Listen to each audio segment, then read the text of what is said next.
All right, welcome to the Roydcast. My name is Jason Piclamini, and I'm here with Maggie Doherty. And today we're going to discuss a topic that we just created within the last 5 minutes. We're going to talk about which playoffs in sports do you think are the best to watch. So, this is a question that my lovely co-host Maggie came up with. What do you think? Do you have an answer for that? Like, what is your favorite playoffs to watch then? Yeah, I have an answer, and I feel like it's tied in with what you brought up just a couple minutes ago, which is which league has the best marketing. Because I think, for me, my favorite sport to watch is football. But when it comes to, like, the playoffs, if I'm going to say which playoffs are most exciting to watch, definitely going to go with the NBA.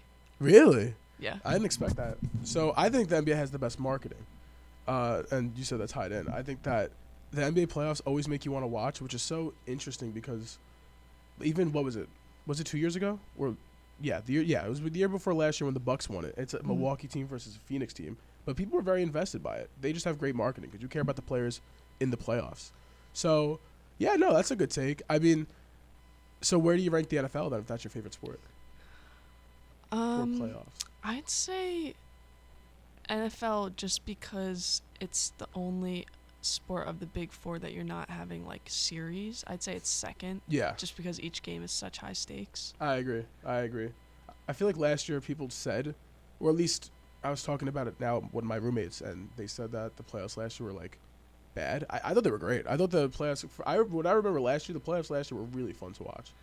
We had that Chiefs-Bills game Yeah. that we did our stand-up on. Yeah, and they had the That was Bengals, exciting. like, every game the Bengals won by, like, a field goal. I thought last year's playoffs were great. The Super Bowl was all right. I wanted the Rams to win, so that was fun.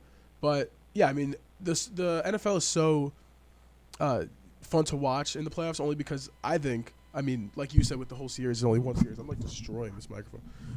Only one game per series, and it's like the Super Bowl is the most anticipated event Sports event, yeah. Yeah, in America. So it's so, like, you really want to see who's going to make the Super Bowl. Like, everybody knows, like, people, like, you could go up to people who don't really know sports and who made it to the Super Bowl.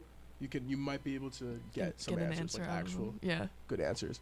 Personally, for me, my favorite sport to watch in the playoffs is hockey. I think the NHL playoffs Really? are the most fun. Yeah, I think that hockey would be the most exciting playoffs unanimously known if they had better marketing. Because, like, we're gonna play a game, Maggie. We're gonna play a game on the Roadcast right now. Okay. All right. Can you name 5 NHL players? Oh my gosh. Well, that's just embarrassing for me.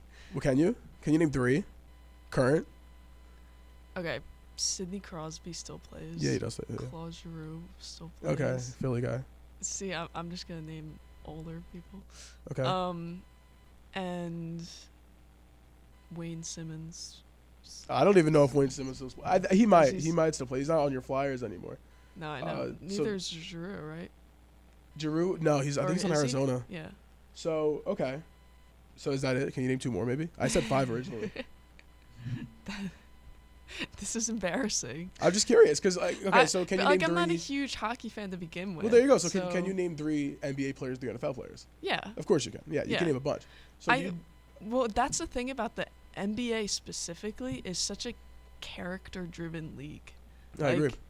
Like, you get to know the players in, like, their personalities in different ways. I don't even know how to describe it, but don't you think? Yeah, absolutely. Yeah, like I mean, it's a players' league. You know, it's a complete players' league. The players have more control than the owners do on the teams. So I agree. Like that's the whole reason why, like I said before, when the Bucks and Suns made it. I mean, you don't really care about Milwaukee as like who cares about Milwaukee, right? But Giannis is like he's a huge character, and you want to see how he does. You know, Devin Booker in Phoenix. So I agree 100%. So now, do you know who this is? And we could show it in the edit.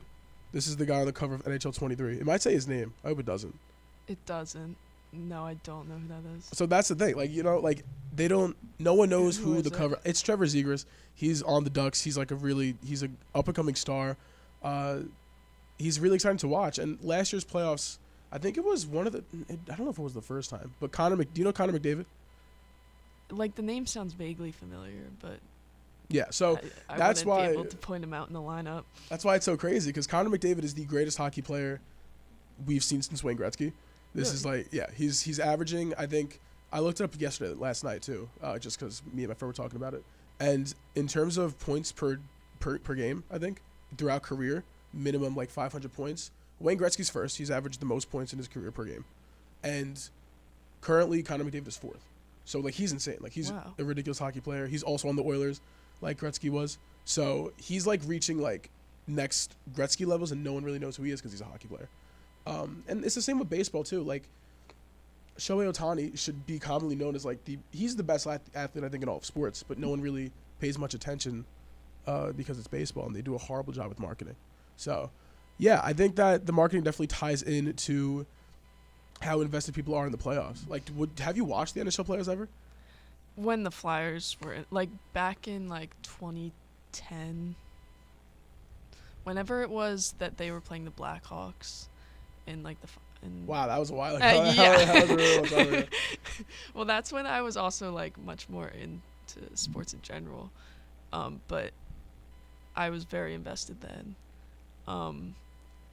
But one thing I did want to bring up was like when we were talking about the marketing, one thing that always stands out to me when I look at the NBA and their marketing is when it's the middle of their season, it's time for like the All-Star game. Yeah. And like that, the like hoopla and hype surrounding like that, it's like who was it? Maybe you don't know this, but who was it who, like, it was like a pretty big player. I want to say it was like Damian Lillard or something, who like had music, and he was like performing it like. Oh. At.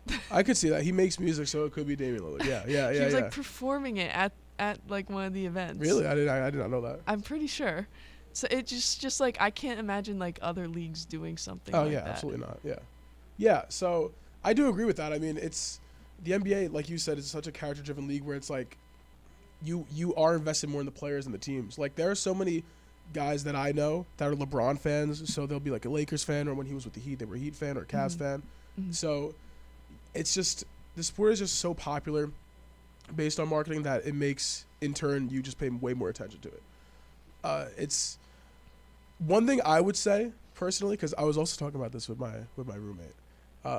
As you know, they don't know, but as you know, I did WNBA fantasy this year. Yeah. And my team came in first place. I had a killer team. The only player that didn't really perform for me was Brittany Griner. I kept her on the IR all year, hoping that she would get freed.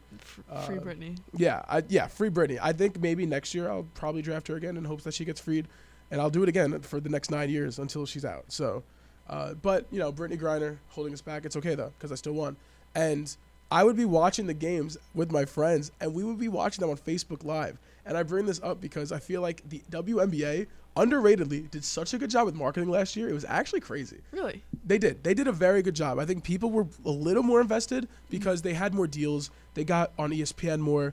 Their games were more prime time. And having just that free Facebook, like we would tune in and there'd be like 5,000 people watching. It's like, okay, that's like for WNBA, that's pretty good. So there were more posts about it. And I think that hockey's trying to do that same thing, and they're trying to do the same thing with baseball a little bit. Like they have their Sunday night baseball primetime games, and hockey last night opening day was on ESPN. But the other leagues are trying to do it. I think the WNBA did a very good job with it. So I hope that they follow. I hope that they keep it up because they're never going to be NBA or NFL status, but it's good to see an effort. Mm-hmm. It's good to see other leagues taking an initiative and trying to reach those levels. So what would you say is like the worst marketing?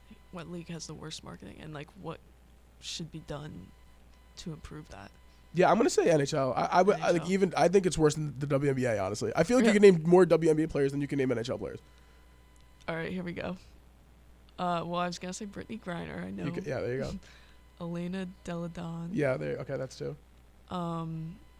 Diana, does she still play? Yeah. So that's 3. There's a really obvious one. Oh, there is? Yeah. I don't need to put you on the spot, but she just had this whole farewell tour. Oh gosh. I'm not good under pressure.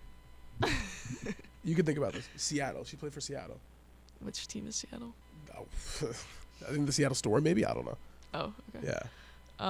She like just retired. Sue Bird. Yeah. Okay. There you go. Okay, yeah. See, like, and you knew about it, but you still knew it. Like, they made sure people knew about Sue Bird's retirement. You know what I'm saying? Like, that's good for them. So I think that NHL actually has worse marketing than the WNBA. And to improve it, I don't know, honestly. I think that hockey naturally is just a harder sport to get into because no one plays hockey growing up like they play football and they play basketball. Mm-hmm. But it's a really fun sport. Everyone that watches hockey eventually says, like, yo, like, that sport is really cool to watch. It's really fun and exciting. So I think that what needs to happen is how with the NFL and the NBA, it's shoved down our throats. Like, people, like, the big media sports outlets make sure you know what's happening. Mm-hmm. I don't know if it's ever going to reach that, but if the NHL and MLB could find ways to make that happen where it's constantly forced on you, like, these are our big players, this is the big event happening, then, yeah, I think that's the best way to go about it. So, Yeah. look, yeah, that was it. So Do you have that any other was- questions?